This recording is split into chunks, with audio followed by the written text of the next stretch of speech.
I think we were really keeping an eye on of how President Trump interacted with world leaders when he's in the international spotlight and how they would interact with him.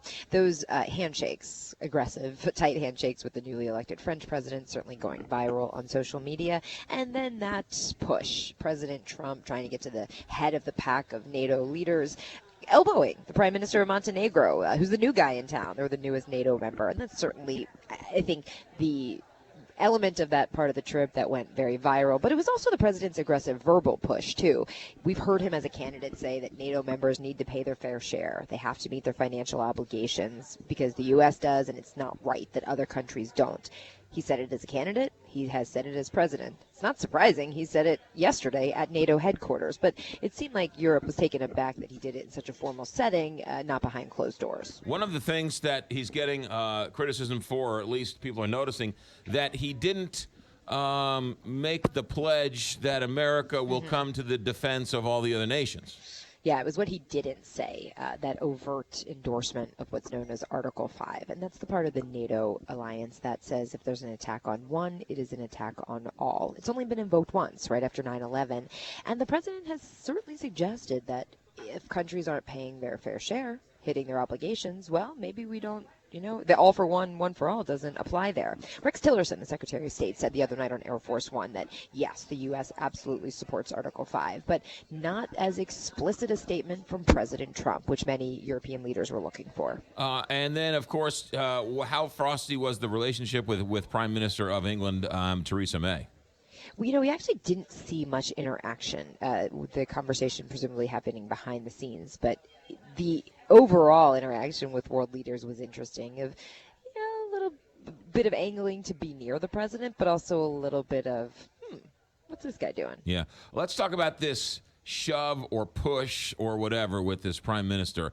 I've seen the video 700 times, and I don't know if there are more videos or different angles, but you can make a case either way. I think that if you want to think that he shoved the guy, he shoved the guy. If you want to think he was just had to get to the front and, he was in a crowd and, kind of said, excuse me, kind of put his arm around the guy as he walked past him.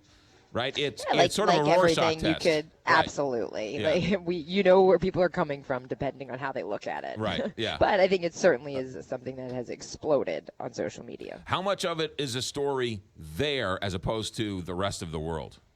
I think it's among all the reporters, it was getting a lot of attention. We certainly put it in all of our pieces yesterday.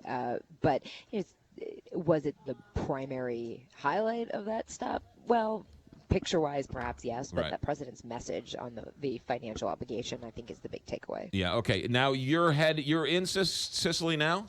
We are. This is the G7 summit. The president has met one-on-one with these leaders before, but now he's meeting them together for the first time. And one of the big issues that we're looking for today is which world leaders push the president to stay in the Paris climate change agreement. We know that Emmanuel Macron from France did that. Pope Francis did that the other day. And this is where this group has very different views. The president is bringing a very different perspective on climate change to the table. There's even a big split in his own administration about what to do. And for now, the president hasn't made a decision.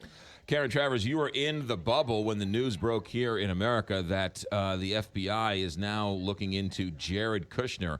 Did that reaction, how did that news land over there with the president's team? Nothing specific comment from the White House on this. They're not going to comment on the specifics of an ongoing investigation. They didn't comment when the first reports came out last week that there was a person of interest in the White House. I have to say, it's not surprising that this is Jared Kushner. He's one of the closest aides to the president. He was there on the campaign trail. He's there in the transition and now in the White House. So it made sense it was him. But I think it's important to note that there has been no reporting that says he is the target of this investigation. They want to talk to him about meetings after Election Day and also just what else he knows. Karen Travers in Sicily with the president. Karen, thanks for checking in. Have a good trip home. Thank you. All right. 6:26.